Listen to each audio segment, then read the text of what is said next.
Hi, this is Roger Moore, and you're listening to James Bond Radio. Power and breathing systems on. Release catches open. Lower away. Lower away. Oh, apparently I'm already at rock bottom. Hello, welcome to this episode of James Bond Radio. I'm Dan Gale from Station S in Somerset.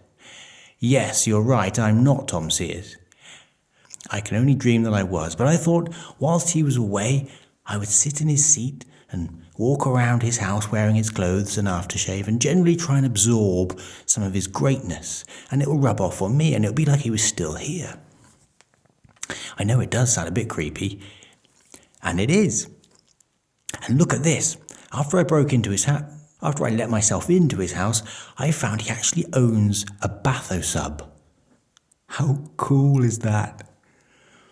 Unfortunately, I've locked myself in and I'm just going to have to wait for him to come back before I can get out. Kind of smells of fish in here. There's a lot of pussy hairs on the seat. I guess he must have bought a cat. For this episode, we've got an interview with JBR listener Richard Overall, a creative force and a huge Bond fan who has worked on the BAFTA award-winning show on Cartoon Network, The Amazing World of Gumball. Usually an editor, Richard recently used his lifetime love of the James Bond films as inspiration to write an episode of Gumball entitled The Agent, which is stuffed to the hilt with Bond gags, references and in-jokes.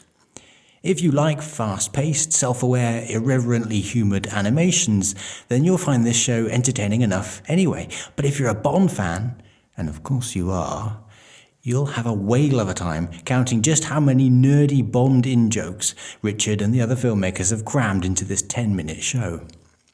Check it out on YouTube before you listen to this interview so you don't spoil any of the cartoon's surprises. Just search for The Amazing World of Gumball, The Agent.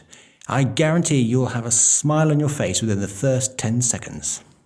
I'll be back at the end of the interview to whisper sweet nothings in your ear and rather awkwardly kiss your magnificent abdomens. But before that, here's our little chat with Richard Overall. And one of these buttons plays the music. Ah, there it is. Who are you? My name's Bond. James Bond. Bond. James. Bond, what do you think you're doing? Keeping the British end up, sir. Welcome to James Bond Radio. News, reviews, and discussion of all things 007. Pussy. As you can see, I have no problem with female authority. Oh, pipe down, 007. Do you expect me to talk? No, Mr. Bond, I expect you to lie.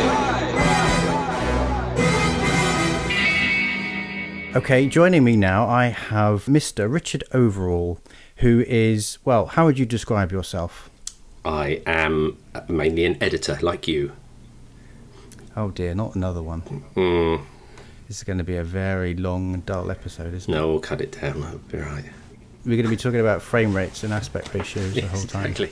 So there's a particular reason why I thought the listeners to JBR would be interested in hearing from Richard Overall, and that is because Richard worked on a cartoon on Cartoon Network.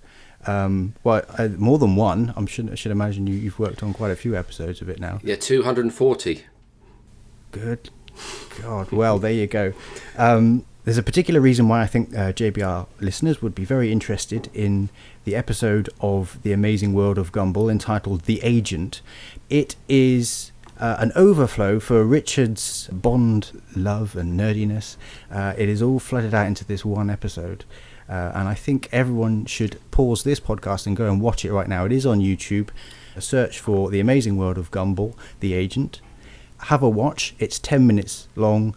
You can watch it with your kids. It'll make a nice change from repeats of Paw Patrol that you normally have to sit through and things like that. It won't spoil what we're about to talk about if you've seen it first. So we'll let you go and watch it and then come back and we'll crack on. Okay, welcome back. Thank you for joining us. I want to ask you the Bond quickfire questions that we ask all our guests right, okay. first. So yeah, just park all those answers about Gumball, right? And we'll get on to about you first, because it's more important to know about you. So first question, Richard Overall, what is your favourite Bond film? The Spy Who Loved Me. There you go. I definitely know that one. Why in particular? I just think whichever way you cut that one, it's just the perfectly balanced one. I think it has so many pleasures, and it doesn't. I mean, they all have problems, don't they? Oh, I can't really say that, but they do. And that one has the least, and it has such glorious moments, and I think it has the best action scenes. And it's elegant. It's great. It's really beautifully put together. I think that one. Okay. And I think everyone's just at their peak. I think Ken Adam was as well. I think everything there is lovely. Yeah, I can watch it again and again, and it never really tires. Especially the Sardinia stuff. I think is the best. It's just like a flawless 10 minutes.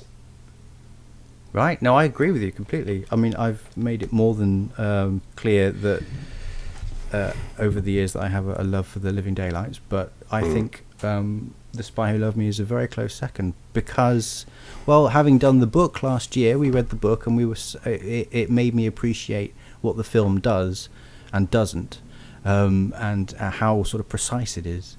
And you're right, it is a very slick, streamlined film.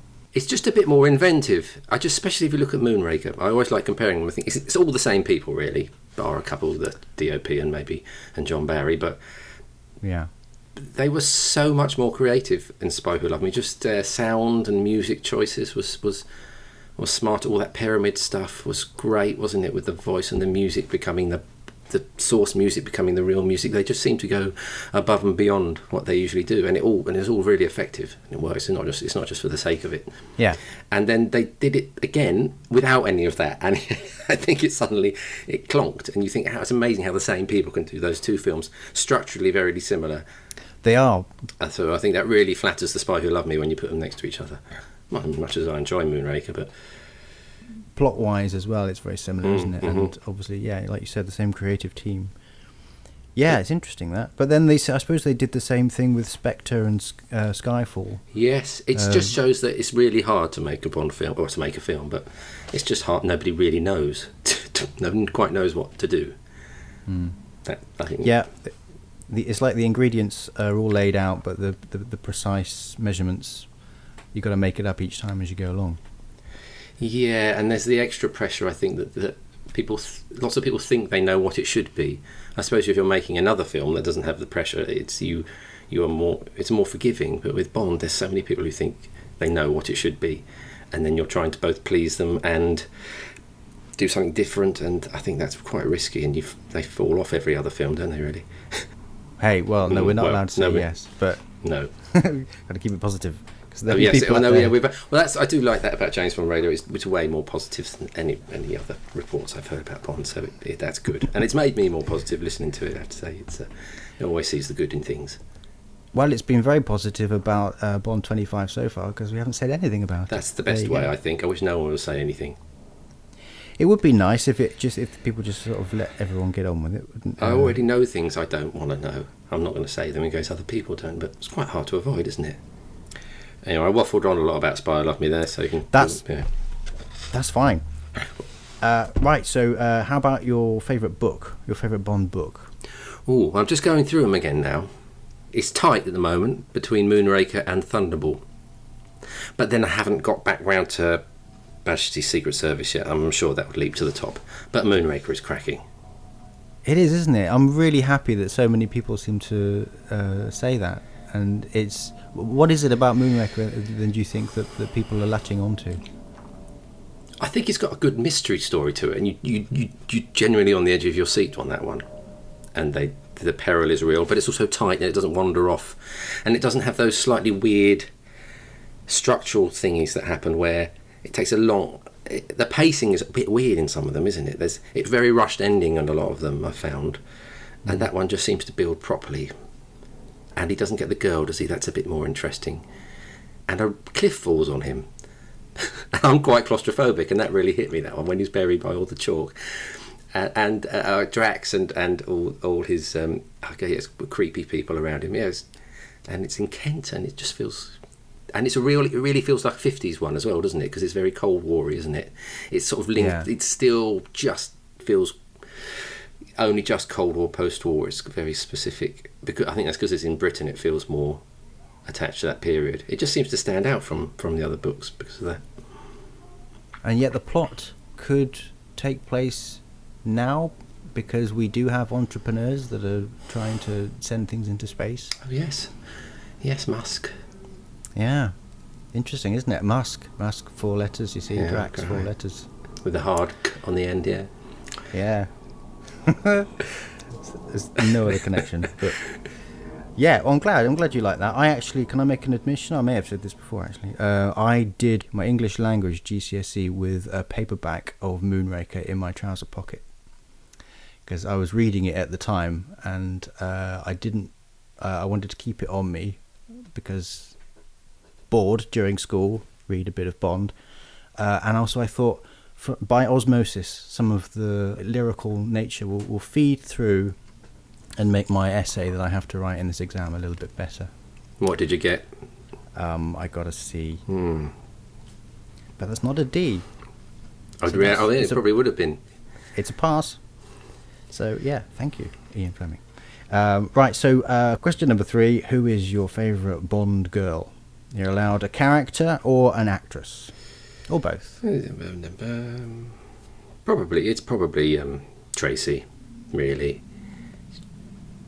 She gets the most to do, and she turns up in those ice skating, and it's a thrilling moment, and then she rescues him, and it's lovely, and it makes me cry every time. So, but I like Pam. Pam's good. Absolutely. People forget her; she's brilliant, and she's called Pam, and that's funny every time as well. It's just such a friend's mum's name, isn't it? I like that. You're thinking of Pam Ayres. Yeah, that's it. Well, my mum's really like her, actually. People think my mum is Pam Ayres, so that's strange. Oh, there you go. So you've got a Bond girl as a mum. That's interesting. And she Carrie Lowell came back and played Pam Bouvier again in the computer game a couple of years ago, 007 Legends. Yeah, I've heard that. I don't know how to play computer games, but maybe I'll have to get one. It's interesting. It's an odd one. They've gone to a lot of trouble to get back certain actors. Not unfun, because you get to play Daniel Craig in a Moonraker shuttle, which is wonderful. Oh, I've seen pictures of that. Oh yeah, this was quite recent, wasn't it? 2012. Yes. Oh, it's still recent to me. After it was just before Skyfall came out. Okay. There was a Skyfall level that you could download once the film had come out. I don't play computer games. I stopped after the Spectrum. I never really carried on after that. But I tell you what, I've got in my loft 4 of that. Do you remember Spectrum did the 007 Living Daylights action packs? Yeah. They were like a proper brand. I've got 4 unopened ones in the loft. I've been sitting on them. Got them at a boot sale about 20 years ago. My God. Yeah, it's the Sinclair Plus 2.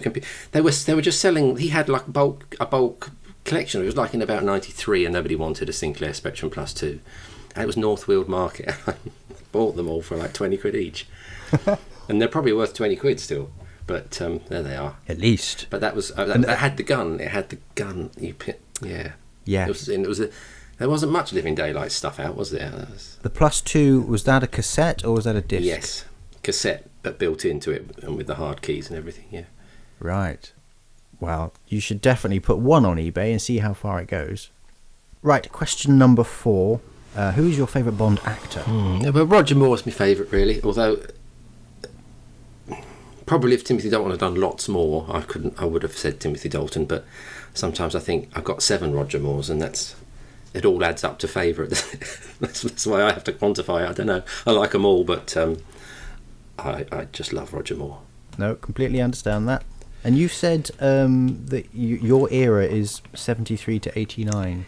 It looks like it. I didn't think it. Well, I sort of knew it was, and then I was looking back at this Gumball episode, and most of the references are from those ones. There sort of isn't anything afterwards. I do like them afterwards. It's because I became a fan in the middle bit in 91. I just got straight into it, hard into it.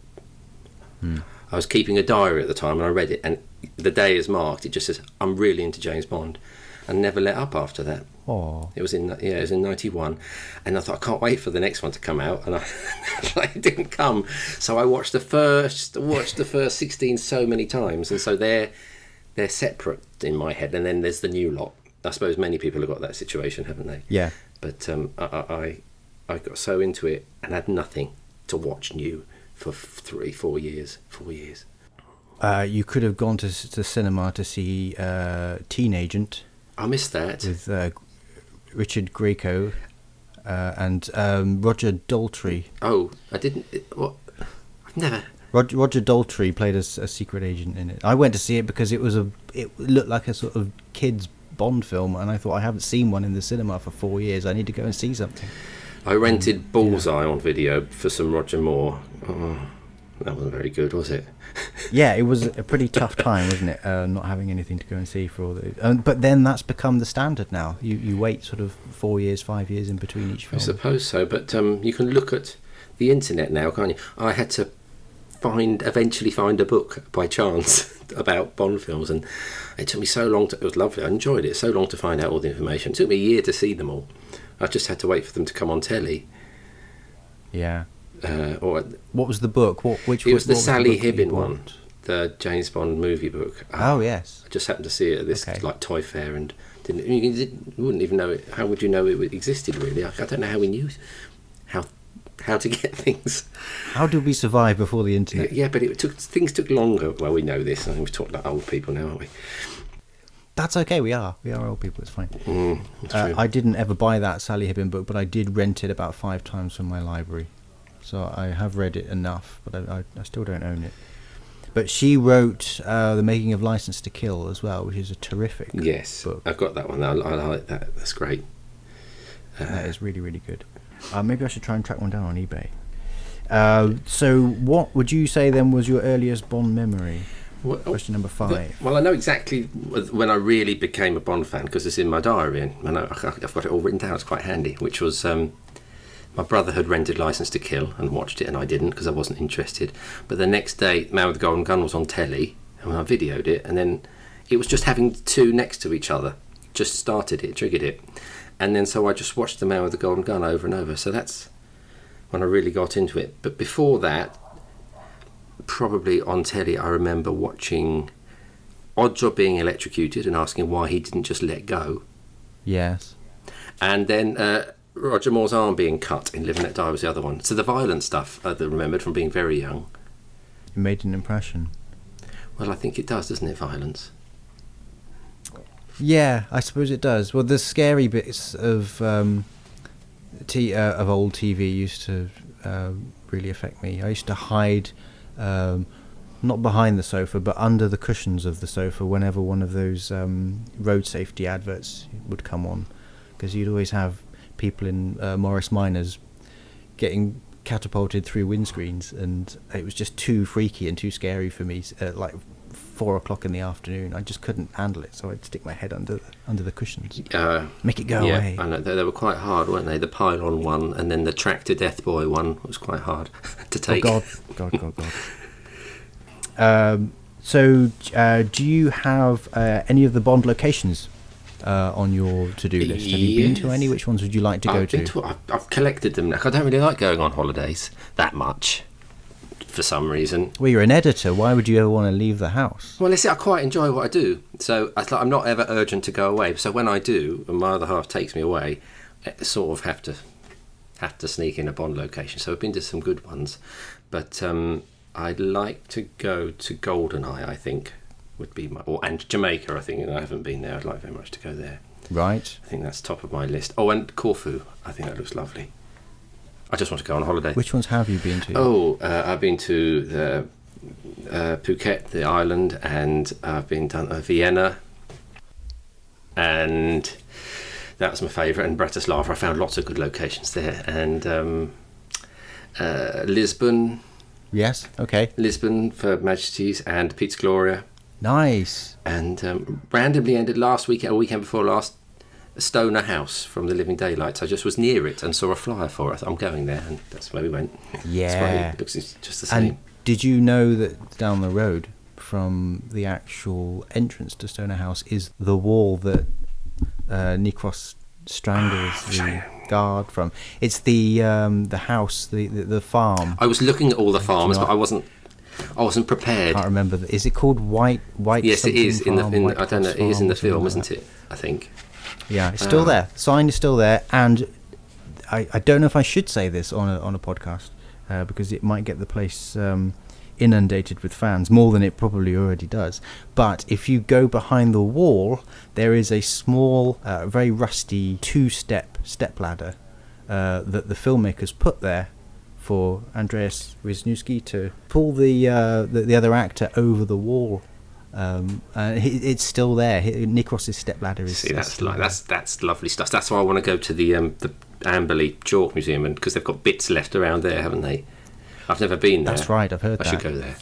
No, I've never been there either. That's a hard sell, that one, actually. Come to a chalk mine for the day. Yeah. To the rest of the family. Yeah, let's go to a quarry. So, I've heard the other day that the tank from GoldenEye is quite happily rusting away, sat in an airfield in Norfolk. My friend saw it. He told me about it. That's weird, yeah. He lives that way. He mentioned it. You'd think it would be in a museum or something, but no. And you said you went to Piz Gloria. Was that for the 50th this year? No, that was about 10 years ago, I think. Oh, right. Okay. And it was really, I couldn't see anything, really snowy, but it was lovely. But it was before, right. I think that before they've sort of done it up a bit, haven't they? There wasn't much to see. There was a menu which had, I think just called Spaghetti James Bond. And we were like coming up with better. We thought Diana Rigatoni and stuff like that. They should have gone for it. If they were going to do a Bond menu, they didn't. And obviously, you can spend about a day thinking of Bond food and actually Secret Service puns now, like Telly Savoy, all that sort of thing. Oh, that's but good. Don't start now. I've ruined your night now. You're going to. No, I was trying to find something to add on to Savalas, and I couldn't do it, and you did it for me. That's really good. Yeah, so that was disappointing, the menu, but it was a lovely place, isn't it? I want to go back when I can see anything. So you would have seen it before it was more sort of touristy than it is now. Yes, they didn't. I saw Tom and Chris's things they had like a walking trail and stuff and plaques and everything about it, but they didn't have any of that. I don't think they had. You saw it as it was in the film, then? I bought this pencil there, actually. It's still here, James Bond pencil. That's the only thing you could buy. James Bond Shilthorn pencil. And that was it. So I've just seen it still in my pot there. Otherwise, nothing. What have you used that pencil to write so far? Nothing. It's blunt at the end still haven't sharpened it. It's one of those chopped off ones. I'm saving it. True nerd. I like it. Still in its package. Yeah, oh yes, never throw that away. Mint in box. Mm-hmm. Well, there you go. So what would you say then, number 7 of the not very quick fire questions, what would you say is your favourite scene in the films? You're going to narrow it down to one. I don't know what you call a scene in a sequence. I should know this, shouldn't I? But let's say a moment. Moment would be in The Living Daylights, driving away with Saunders. Oh. That section when he's whoever it was scared. Whoever it was must have scared the living daylights out of her. That bit, just before the last bit of that section. I think that's my favourite. I think everything's perfect there. Yeah. Where you get to see essentially Fleming's Bond on screen at his most sort of sardonic. That is him, absolutely stuff my orders. That's the stuff my orders section. Yes, I like that one. I've always wanted to use that, and I haven't quite got there yet. I haven't had the opportunity, but I couldn't pull it off. And he looks lovely, and he looks brilliant. Everything is right there. Oh, I completely agree. I completely agree. That's a great choice. That's a very good choice. Well, there's a reason why you need to keep all your other favourites. Oh yeah, they're all in them. It's obvious. Yeah. Most of them made it into this cartoon, didn't they? So we'll talk about that in a moment. So the question number 8 of the 7 quickfire questions is, what is the most Bondian thing you've ever done, aside from cramming in all these references to the James Bond films in a cartoon that you've made? I Oh, I'm quite hapless, really. Not much. I bought a Lotus years ago, an old Elite, but it was 1981 with the number plate is one off the Esprit from its OPW 655W, and I drove it once and it blew up. So that's bang on, isn't it? I honestly, the engine blew up and it has never driven since. It was eBay. Was there a button on the dashboard that said self-destruct? No, a sticker on the window for when they smashed it. No, it just overheated on the M6. It's not as glamorous, but it's still one trip Lotus. I've done that. That's quite Bondian, isn't it? My God, that's very reckless. I like it. Well done. That's brilliant. Was it white? It's gold. It's like an inverted crunchy. That's fine. It's all brown in the middle. It's the disco car. I've still got it, but it's going to cost a bit to restore it, but I'm going to get it done lovely. It couldn't be any other colour other than gold if it was going to be Bond related, if it wasn't going to be white. So that's fine. I suppose so. Oh, I like his bronzy red one, but it's not the same model. It's not an Esprit, it's the cheap one. You're the man with the golden Elite. That's it. That's amazing. Is it hidden in the garage? It's in the sheds. It's in the shed, yes. You've got to get some pictures of that thing. Yes. Oh, I'll send you one. It's lovely. It is. I think it's a lovely looking car. It's like the Bond Esprit, but it's like a estate car version. It's like the back end's all funny. That's good. You can fit the jet back in then. Exactly. It's quite practical. Excellent. Wow, I feel like I've learnt quite a bit more about you. But there's one thing that you've done that has drawn you to my attention, and that is this episode of The Amazing World of Gumball called The Agent. What would you say your job title is? I am the editor on The Amazing World of Gumball. That's what I have done on it. I did it for 10 years. And voice director. So that in animation, they're quite related, really. Because in cartoons, you edit a whole storyboard together first with temporary voices and what have you, and get all the timings right before anything's animated. Sound effects, music, the lot, you put it all in there. And then you go and get the actors to deliver the lines, or they help them deliver the lines if need be. And so I sort of combined those two roles. So that was mainly what I did. Right. But eventually they let me write one. And so I did it. Because they were desperate, I think. It was the end of the last season, and they knew I could do it quickly, because I'd say, I've got it all, I've got it here, I can go now, let me go. So I did. It was like automatic writing, just give me a pen. It came, I know, it was 30 pages, it needed to be like 16 pages, it was 30 pages, it was just twice as long as it needed to be, but we got there in the end. I needed a lot of help. You mentioned that it had been trimmed back a little bit just to make it a bit more palatable for non-Bond fans. Yes. Well, it was quite hard, really, because first of all, you've got to make it really, it's got to work for Gumball fans. They're 10, and I don't think they're into Bond that much, from what I could guess from asking. Certainly America, because it's mainly for America. And I often ask the voice actors who play the kids, and they're in LA, and they didn't really know. I mean, I educated them on Roger Moore. Good. I made a point of that. And but generally they weren't familiar with the references. I had to make them watch Octopus, things you do, kindnesses like that. And so that was quite difficult to make it into a show that these people can watch as a Gumball fan without being totally switched off. And then I wanted to make it really good for Bond fans as well, but who probably would find it would never watch Gumball because it's a bit too. I mean, it's people probably who just watch and think, "What was that? That was loud and fast." That seems to be an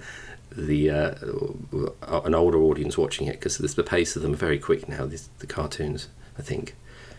That's fine. There's plenty of animation around for adults, far more than there ever was when I was little. So it's a perfectly legitimate thing to like stuff that is possibly aimed at a younger audience, because someone like you has put all these references and jokes in and made it more sort of family orientated rather than specifically aimed at 10-year-olds. Well, the Gumball writers on the rest of the series have always been, they've just made it funny for themselves, so hopefully it's always been a sort of show that adults can watch. And there's been some really weird references in other episodes, because I thought Bond might be too niche, But they did Highlander in the last series, and they'd done really obscure JPRG sort of role play games, and then they did a Golden Girls one. And when they did that, I thought they were all right. I can get away with Bond now if they've done Golden Girls. It is a really good Golden Girls episode, but you know. I'm going to be honest. I hadn't watched any Cartoon Network since it probably would have been late '90s. Because Powerpuff Girls I thought was amazing. Because that was doing the same sort of thing with anime and old monster movies and things like that, which I was into anyway. So it was great to be able to spot all the references in that, and Dexter's Laboratory and things like that. Clearly stuff for grown-ups to enjoy as well. And you've taken it to the next level. So I haven't seen any other episodes of Gumball, but I'm definitely interested to see some more now that you've mentioned them. Oh, well, I'll give you a top 10 at some point. I'll work out the ones that I think there are some brilliant ones. Has it really been running for 10 years? 10 years, yes. Yes, it's won, I think, 8 BAFTAs. But no one here has Cartoon Network, do they? It's known in America, but in the UK, I've never really find anyone that watches it because it's not on terrestrial. It's a Sky-only channel, is it? I think, yeah, Cartoon Network, you have to have paid for it on the package, I think. Right. And we keep thinking, because similar shows like Adventure Time and things, I think have gone on to Netflix at least, or on some other platforms, but it's quite hard to watch Gumball in this country, which is a shame. This country being the UK, so lots of people listen to this, don't they? So I suppose it's not entirely legal, but it's a good thing that it made it onto YouTube, just for us to be able to see it. Yeah, they're not taking it down, are they? So I think it's all right. I mean, I didn't put it there, but somebody did. Can you tell me how did this episode come about? Well, originally my Bond episode wasn't even going to be all about Bond. It was going to be about the father of the Principal Brown character, who is sort of the M character in this episode. His whole thing has always been his performance has always been sort of a Roger Moore performance. That was the reference for that character, which I had a little hand in. And I thought, wouldn't it be nice if we had like a silver version of him who would be his father, who would come in, sort of Dr. Grey, and he would be a bit like Connery and Harrison Ford. He'd show up, he'd sort of steal his girlfriend and show up Principal Brown. And I thought that if we can get Roger Moore, that's the one I want to do. Was that the plan? And that was the plan, and they said, yeah, go and do that. And so I started to, I spoke to Roger Moore's manager briefly, and he goes, oh yeah, it could work. And I'd written about 4 pages of it, and he died. Oh no.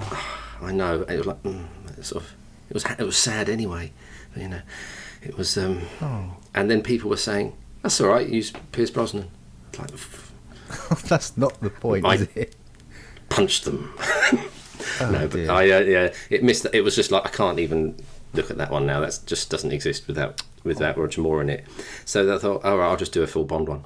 So that's where we went. But then that was really, I'd avoided it because it was very difficult to do, because you couldn't have violence, guns, sex, smut, copyrighted features, copyrighted music, copyrighted imagery. They can't drive. You're like, how do you even? There's so much you can't do that you would want to do in a Bond pastiche. So working around those was a headache. Yes. Were you going to say ball ache? Yes. I'm trying to be polite. Oh, okay. You're censoring yourself because you're too used to working on children's television. Yes, that's right. There is one bit of smut in it, actually, so we got through. We got through a little bit. Well, I'm assuming the people that are hearing this have now watched the episode, so we can spoil it a little bit. Yes, it wasn't my line. It wasn't my line, but it was. So I didn't really get it, but it was like they say to him, it says, "Gumball, give him your flower," and he goes, "Well, I'm not sure how that will help things." Oh, yeah. Which is that went over enough heads to get through. Yeah. That's okay. That's a video fine. because I did little video references for all the reactions, because the people animating it didn't really know Bond, weirdly, because they're about 21 and they like anime, so they don't know any Bond films. So I had to put the little video in the corner of the screen, and that was the reaction to "I Need Refilling." That's what I wanted, that look, right? Which is sort of in there, Elia. Okay, so there's quite a few poses of the characters in the film that are taken directly from Bond films. I did a whole part. The whole. Must be an animatic around somewhere. Animatic being the moving storyboard, where in the top right hand corner you got little video references from the Bond film saying it's this sort of face. Right. Like the bit where he turns to camera and his face is all chiselled with a dimple. That was straight from the Vienna Living Daylights. Yes, I got the message, that bit. I just wanted a moody bit there. So I just put it in and someone drew him like it. I thought, oh, well, that's happening. It was lovely but weird. I didn't notice that on first viewing. No. But when you mentioned the Dalton shot, I went back and watched it again, and there it was. It just stood out. You mentioned that you looked over someone's shoulder and they'd... Yeah, I was just wandering through the studio, because it's all done in London, and Germany, but most of it's done in London. So they're designing special... Whenever there's a special Gumball face, someone has to draw it and design it. And I went to see my friend who was doing it, and it was just written on the corner of the page, just Dalton Gumball. I thought, you put this stuff in, and I sort of forgot that it would have to be drawn, and someone would spend a day or two drawing it and all the revisions and stuff. Yes. And in the end, I didn't think it looked that much like him, but it worked. But it's quite hard to create the crossover point between that Gumball's face and Timothy Dalton. There isn't much overlap, really. It's quite hard to make him look like... Because Gumball's a blue cat. Yes. And Timothy Dalton is not. He's more wolfish. Yes, he is. But it worked. And you could see there were certain moments... There were so many references in that episode... which had obviously been taken from some of the other films, like the Odd Job moment with the fellow, the janitor. Rocky, he's called, the janitor. Right. And he gets electrocuted in a U certificate kind of way, but he gets electrocuted and falls against the wall and then falls flat on his face. So was that the sort of thing you meant? You'd have that in the corner? That would be in the video, and the director was very good. Mick, who directs it, I remember him going over that. He said, no, because it's quite a weird movement he does, isn't it? Yes, he sort of swings around. And then a sort of a slow fall down. Yeah. So he tried to get all of that correct. Likewise with the submarine, they kept getting the periscope coming out of the wrong place. He goes, no, watch it. It doesn't do it like that. It was very... If we were going to do it, we wanted to do it right, That's so great. It took a while to get that. You were turning everybody who worked on the show, who had never even seen a Bond film before, into precision geeky nerds. Yeah, there were fans of one shot, fans of one moment. That was the action sequences where we piled it in, really. But it was when I first did my first draft on my own. It was mental because I showed it to the other two writers, who was the other editor, and he goes, okay, so he's just James Bond then, is he? Because I didn't have any of that set up. He was just acting like James Bond for the whole episode. Yeah. It was just indulgent and mad. So they put that whole framing device on about having to get the outfits and stuff. So to begin with, it was a bit wild and indulgent, and we sort of tamed it. But I didn't really have to lose many references. It was just the hard bit was getting that story right. Because all the characters have to still be true to what they are in other episodes. We can't just I couldn't just turn someone into a Bond villain. They had to have a reason to do it, and there was this character who we hadn't used much before, who was the Flying Eye, and so it all sort of came from that. It's a unique world. I love the look of the show. The fact that some people are animated 2D, sort of traditional cartoons. The backgrounds seem to be real objects. They seem to be like sets, mainly based on photos, and then photos and CG manipulated into, but they're always meant to look like live action. Originally the plan was all live action plates would be, all the background plates would be shot live action for real, but we sort of ended up using photographs and then moving cameras and stuff to make it look, because you can't really do it otherwise. Yeah. But yeah, and then there's CG 3D characters in there as well, and sometimes we put a bit of live action in as well to mix it up even more of characters and things. Like the characters on television are often live action. Oh, I need to see more of these. I'm the newsreader. Yeah, I'm the newsreader in it, for example. I'm.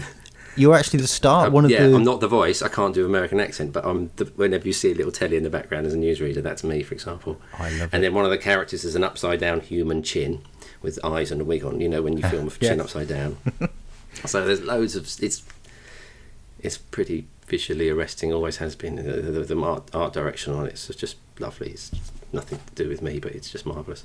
I gotta say, I'm a fan of shows like Rick and Morty, and the more bizarre episodes of American Dad when it becomes sort of apocalyptic and you know, it breaks out of its usual sort of standard routine.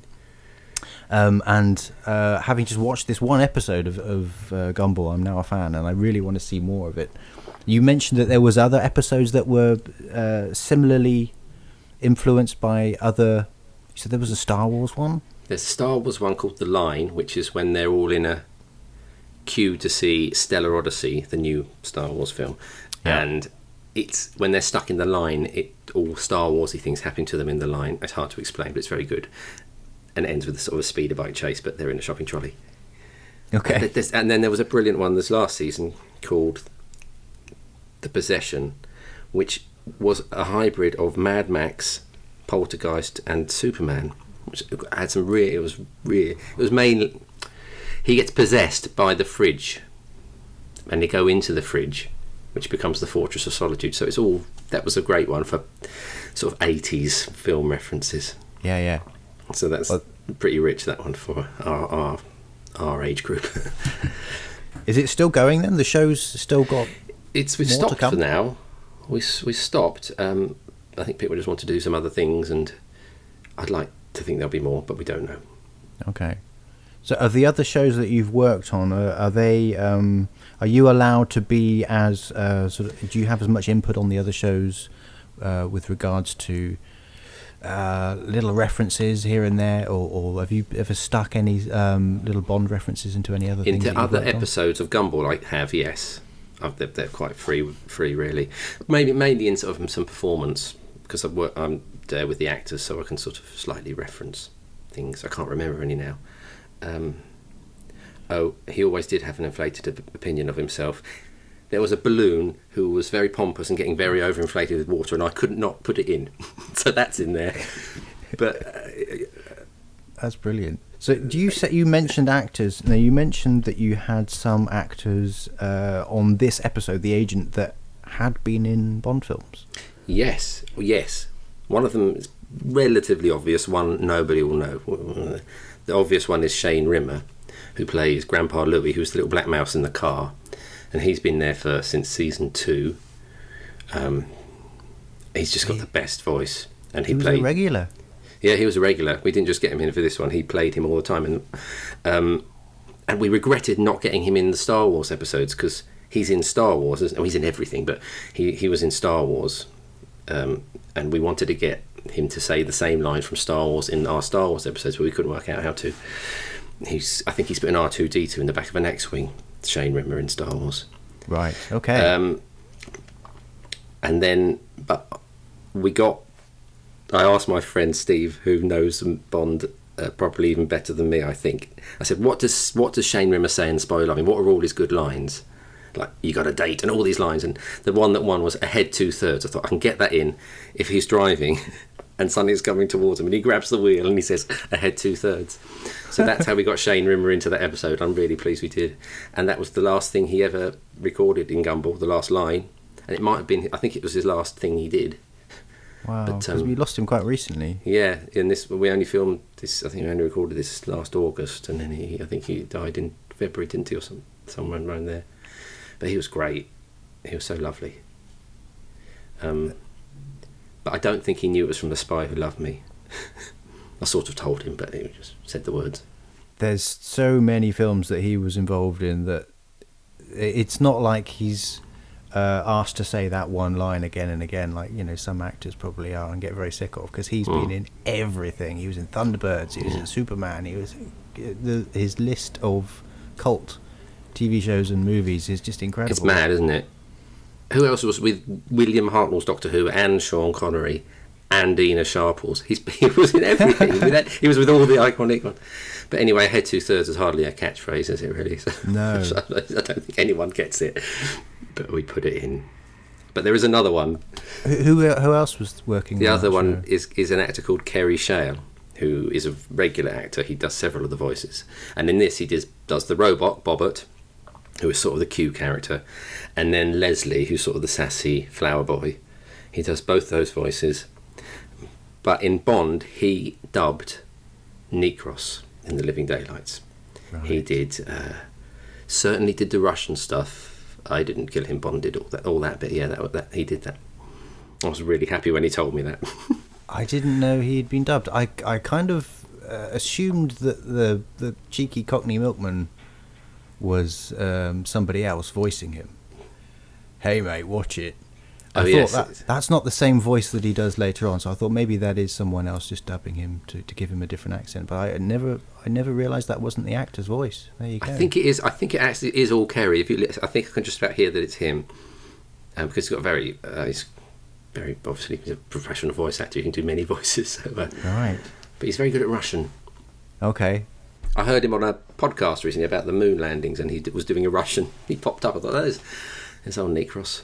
I've watched it a couple of maybe 3-4 times now, maybe 3.5, because I think the first time I watched it, I had to flick back through it again to try and. It happens. Everything happens so quickly.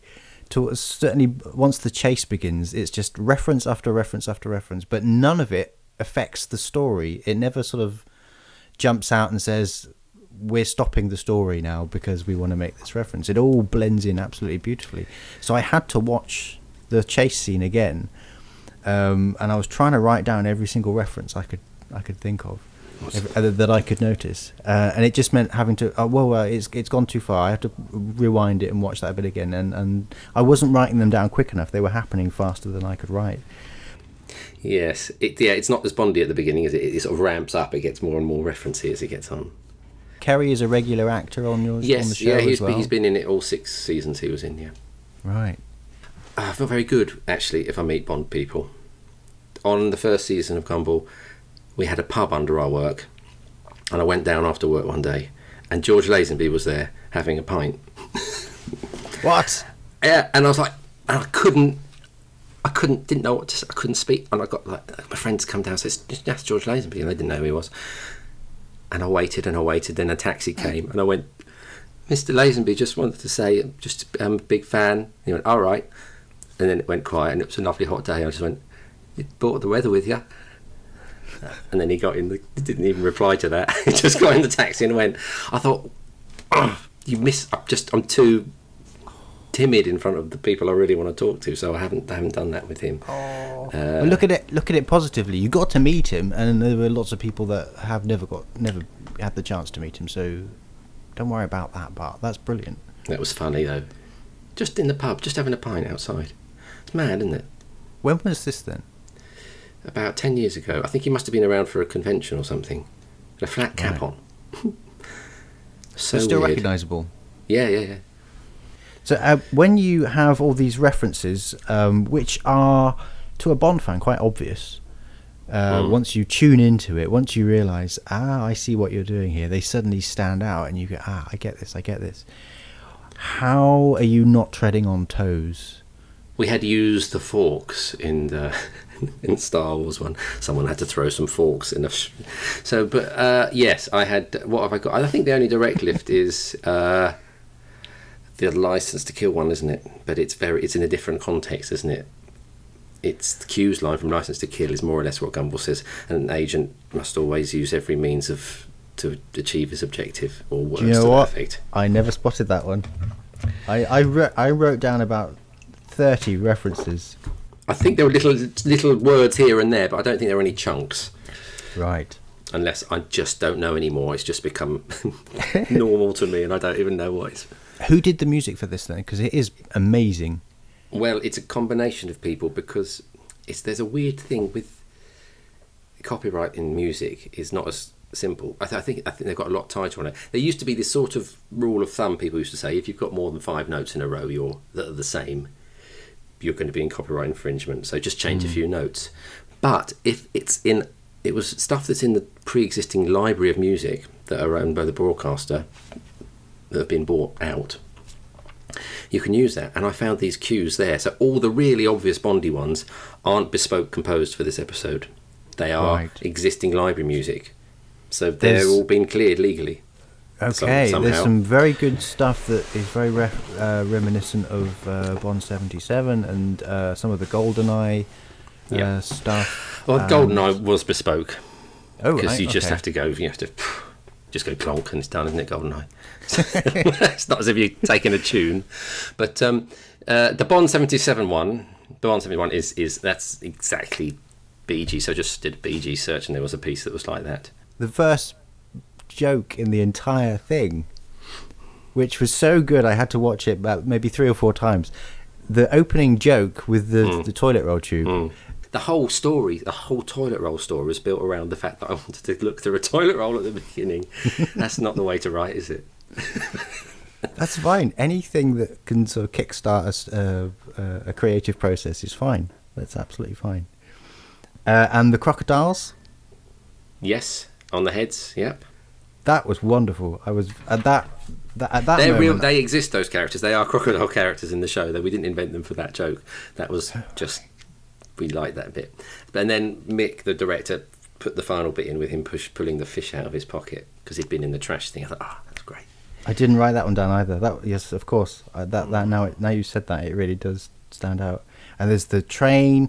He sort of starts to say, "Yes, I'm invincible." At that point, I don't know if you noticed that. Oh, Darwin no, goes, no. "I'm invincible," and he gets pulled off. He does the Boris pose very briefly, Christ, but he doesn't finish the word invincible. I never wrote that one down. Never wrote that one down either. It all happens so quick that you have to watch it about 20 times to notice them all, which is a good thing. You've done very well. Okay, good. How much scope is there for improvising when you're doing that sort of thing? Is everything written and everything is storyboarded to the nth degree before you begin? Well, they're quite rigorous. After all the drafts of the scripts, they storyboard it 3 times over and put it up on the wall and do 3 what they call pitches, and they whittle and so they're changing it all the time. So from the script to the final animation, it changed a lot. Still, we were constantly whittling it down and making it tighter because it was still written a bit long, so we had to take out all the fat. I think this is one of the leanest ones. Every line really sort of furthers it. We didn't have much waste, so it was mainly a whittling process. But it always is with this show. They usually write them a couple of minutes too long, which means you really have to force in edit to cut out a lot of the fat once you've got it in there, which is lovely.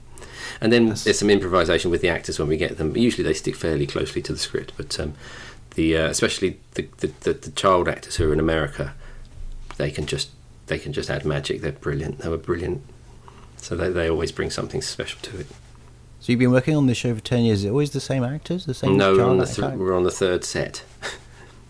They get refreshed every couple of years. Every 2 seasons, yeah. Their voices. You can hear Gumball in this. His voice was on the way. He was one of his last ones, and it's horrible because he's amazing. Oh. He's brilliant. He's going to be in the new Walking Dead series spin-off. He's a brilliant actor. Nice, excellent. Yeah. So you can't just cast actors that have got higher pitched voices and leave it at that. You have to go for. People always say I can't, do a Bart Simpson cast a woman as Gumball, but I just think you get a special bit of charm from them actually being kids. You can cheat it a little bit, but it's a little bit. You can hear. I think you can usually hear it fake. Not when they're being. It works for things maybe like The Simpsons for an adult audience, and when they're being more adult in their dialogue perhaps and more knowing. But certainly in like the Darwin character, it's such a naivety in him. And from the voice performance that we don't really put in, it's just how he speaks. It's lovely. Yeah. So it's hard to fake. I noticed that the character, the M character, who's the school principal, was called Mr. Brown. Brown, yes. Has he always been called Brown? Yes.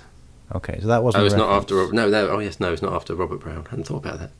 I paused it to see what was written on the door, and I thought that's a perfect place. I think one of the last time that I watched it, I wasn't really watching the foreground. I was looking at the background, trying to find out if there was anything hidden. Yeah, there wasn't so much of that. I have to say, to be honest, this was one of the very last ones of the season, and the turnaround in this episode was a lot shorter than the others. We couldn't have too much. We couldn't have too much lavished on it in that respect. So that end chase sequence then is kind of like a cathartic uber action sequence just to sort of tail the entire series. Yeah, no, there were bigger, more sort of lavish, expensive ones than this. This was a relatively efficient one. Okay. Because often other episodes have massive loads of new backgrounds and things and characters have to be created for them. But this was relatively tiny. I know they had to create a Lotus Esprit robot, but easy that, isn't it? But yeah, it was relatively efficient episode actually. So Bobbert is not a reoccurring character? Bobbert is reoccurring, yeah. He's had several episodes as the robot, but we've never put him underwater before, so I think that's my favourite bit. That was going to be my other favourite sequence, by the way. It's nice. No, yeah. It's nice that the pre-existing characters all sort of fit in nicely into the world of Bond. Yes, just about. Especially Principal Brown. That was great. And he's the man who does the voices, a comedian, an actor called Steve First. You might know from things, and he's a big Bond fan. And I saw him stand up once, and he did some Roger Moore. He did "You put your clothes on, and I'll buy you an ice cream." It was really good, and that's how I thought, he can be Principal Brown. So so he knew how to play it as M and everything. He got all the jokes. So that was a great fun scene to do. I think one of my favourite. I wrote this down. My favourite non-Bond related joke in the entire thing was that cat just flung a wig at us. Hey, that's my favourite. That's me and the director's favourite one. Because I'm glad so you like funny. it. Because I didn't know, because that little yellow character, I'm glad it works even if you don't know this, because that little yellow character, he just pops up as like a little slightly pervy person. He's always there, and he's just there and says something weird every 20 episodes, and then there's got no other character. And I do the voice of him. He's the one I voice.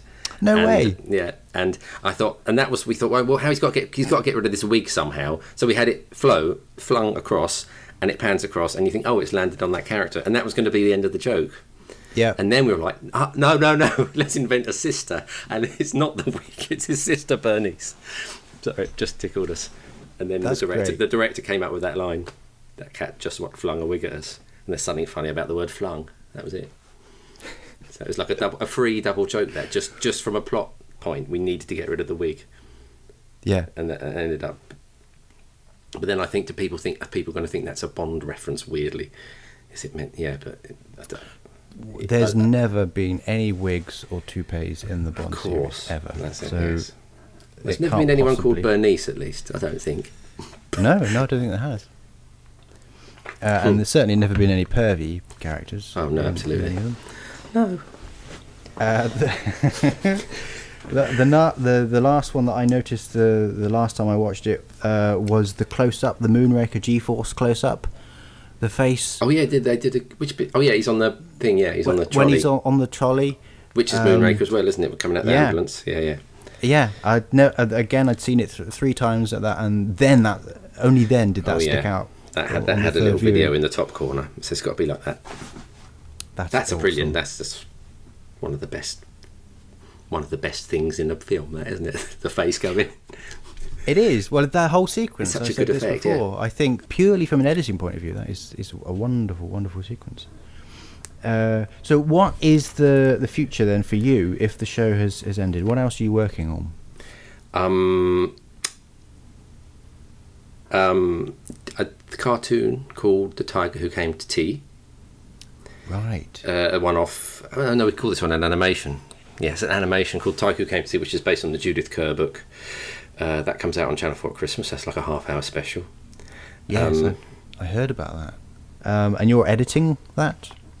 Yes, yeah, just more or less just editing and then sort of just hanging around for the music and sound design. Yes, I just got to mix it and then that's done.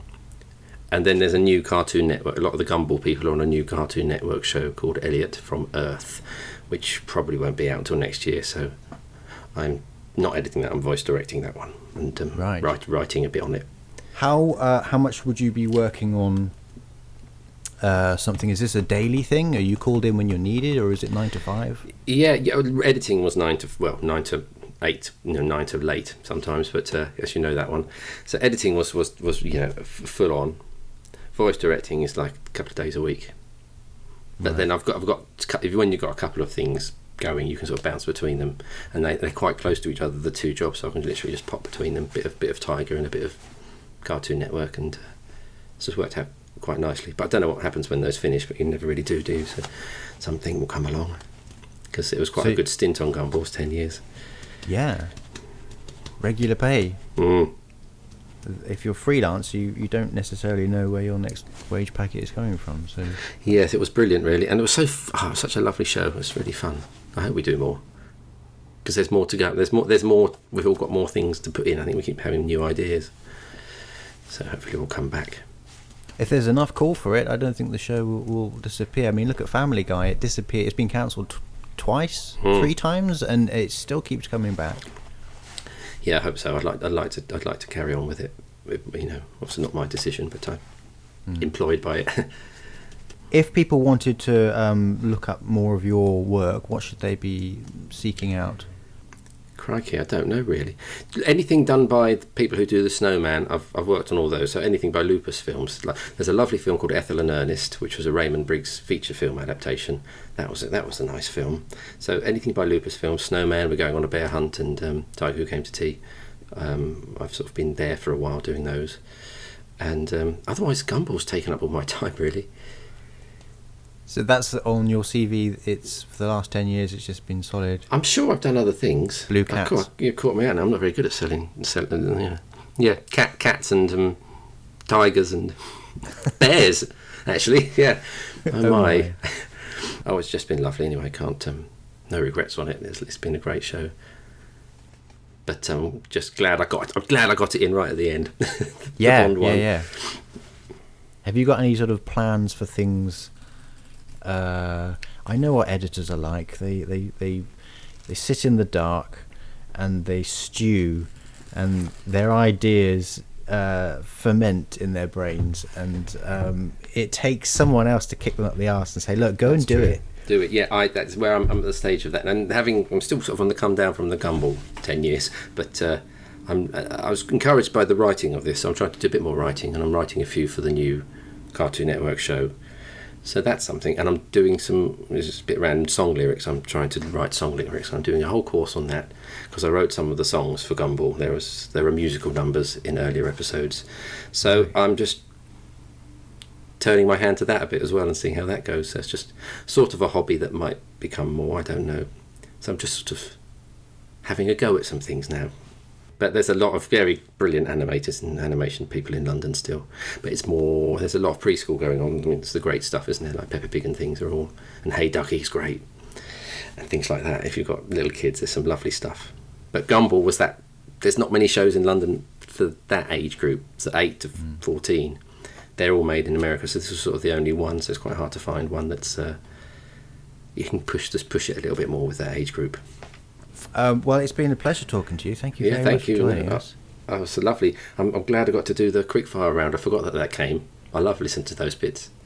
I'm going to regret all my answers now. It's never quickfire though, is it? No, it's lovely. It's nice to talk about Bond to someone who wants to listen. Yeah. Instead of people that you're working for who've never even seen the films. Yeah, you just force for 4 months to listen and watch, yeah.